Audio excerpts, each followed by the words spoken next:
Last week, we looked at who was impacted by executive function, and we discussed that the latest research is finding that pretty much every single child on your caseload is at greater risk for executive function challenges.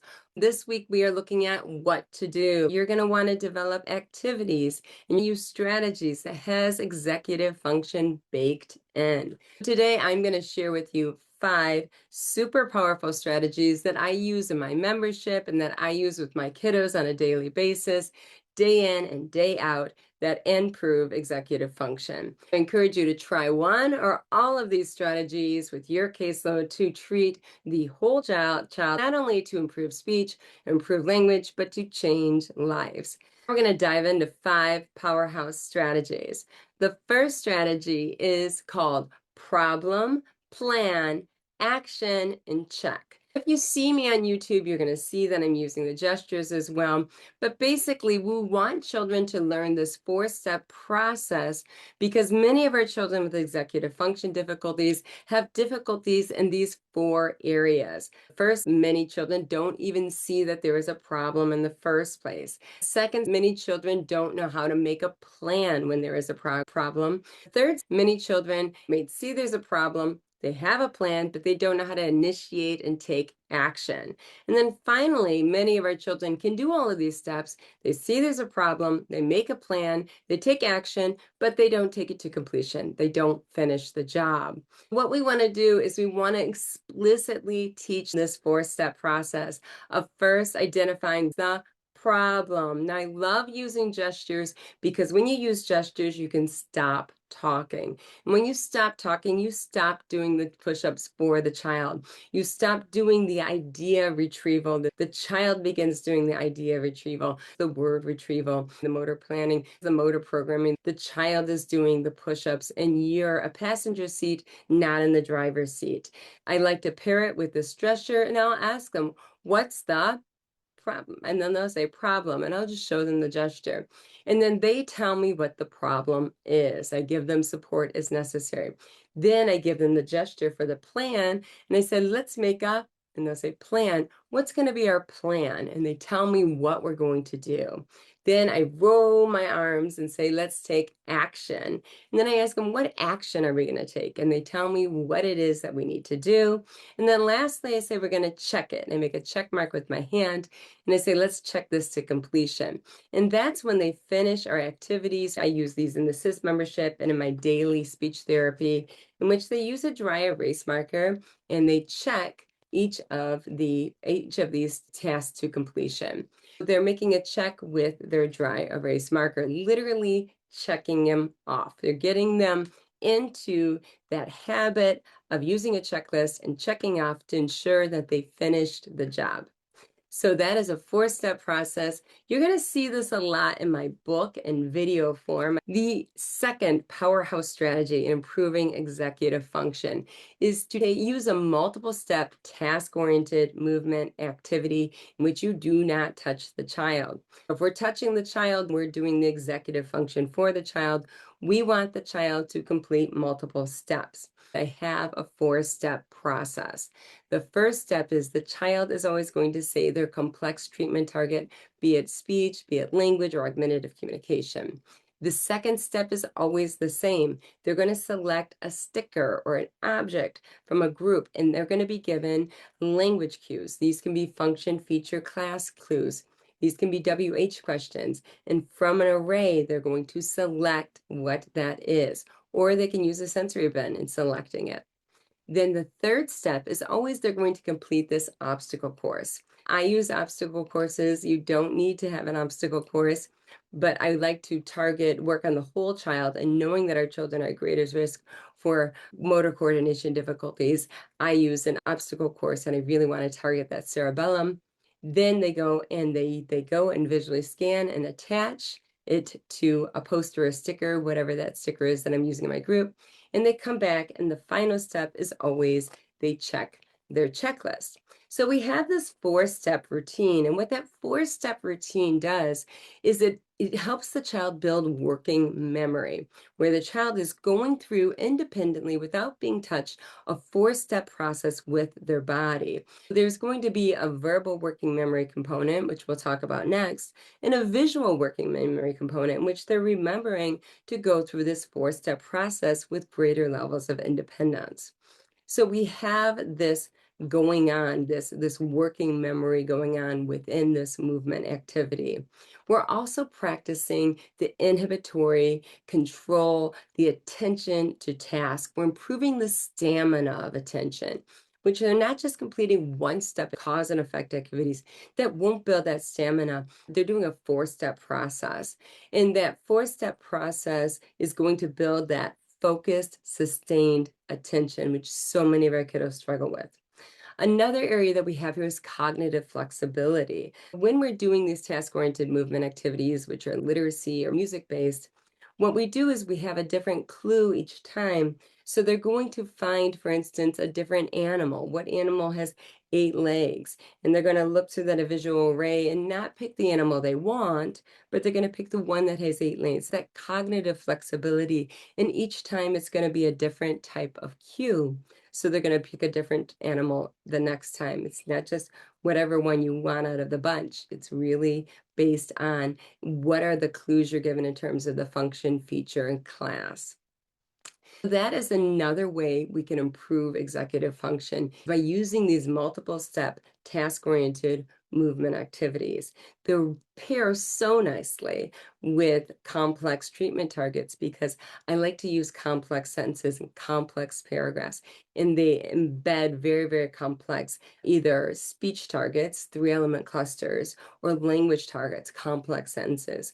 So I'm really asking a lot out of the child's capacity. I'm very much challenging them. So it's very nice to have this movement break so they can reset and they can refocus for the next year of challenge. But what we also have is we have an increase in dopamine levels because they're accomplishing a task. That increase will result in them learning the information at a quicker pace and remembering what they've learned. So now we're going into the third powerhouse strategy I use to improve executive function that you can simply embed within your treatment targets. And that is I use language in multiple steps. I over and over again use first, next, then, lastly, and because, these powerhouse conjunctions. And the reason I do this, I want our children to have the ability to tell a story. And these are the billion-dollar words that are going there. They're known as tier 2 vocabulary words that are going to help the child describe challenges they're feeling, if it's personal, if it's academic, if it's emotional, when they have these ability to conjoin multiple ideas and put it together.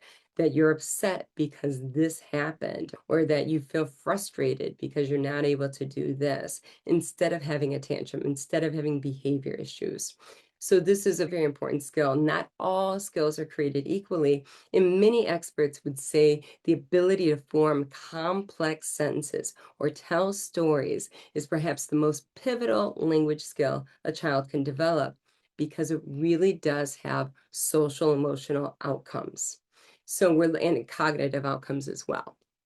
And so what I do is I have the children describe that multiple step activity, that four-step activity that I just told you about. I created a paragraph. I use it in my SIS membership, and that's how you can get it. It's available through the SIS membership. But they go through and they'll say, first, and you talk about all the things that you're going to do. And then next, and then, and lastly, I'm going to do this because, and you're going to use all of those powerhouse conjunctions. And they're going to do it every single time.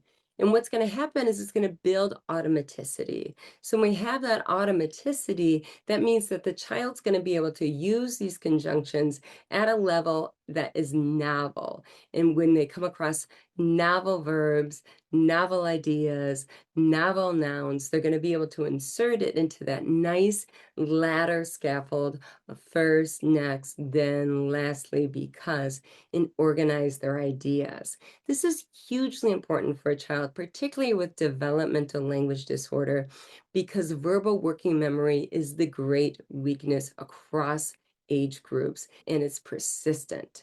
So by doing this, you're suddenly having a child that's able to take 4 or 5 ideas and put them together and then express them. That is what complex verbal working memory tasks look like. You are really building that verbal working memory by performing this task. Now, at the first stage, it's going to be in a written paragraph form.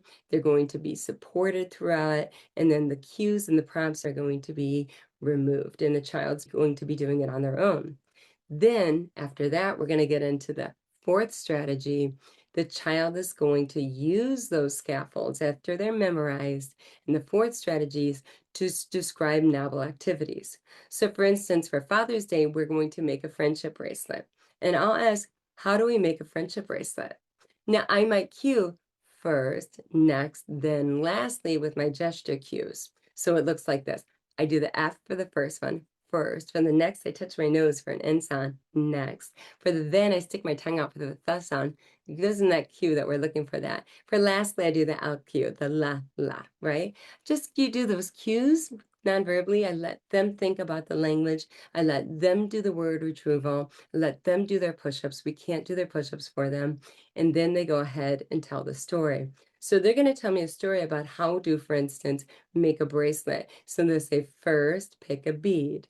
Then, and then they're going to put it on the pipe cleaner. Next, slide it down. And lastly, and then you might say, pick another one. I'm just making this up as we go. And they are coming up with the language themselves. They are putting together 4 different ideas in the art activity, in the fun game that we're playing, and making the bracelet, whatever it is.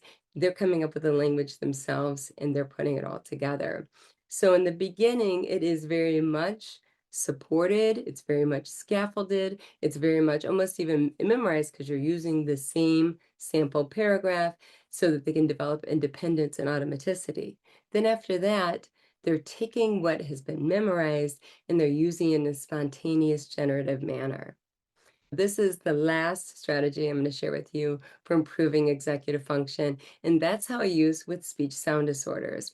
As I mentioned in the last paragraph, the latest research indicates that even children with R distortions or S distortions are at greater likelihood to have to have executive function difficulties.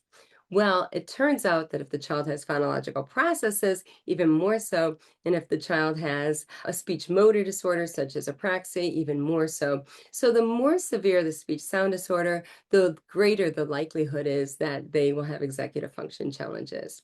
So what I do is I have these complex speech targets embedded in a paragraph form.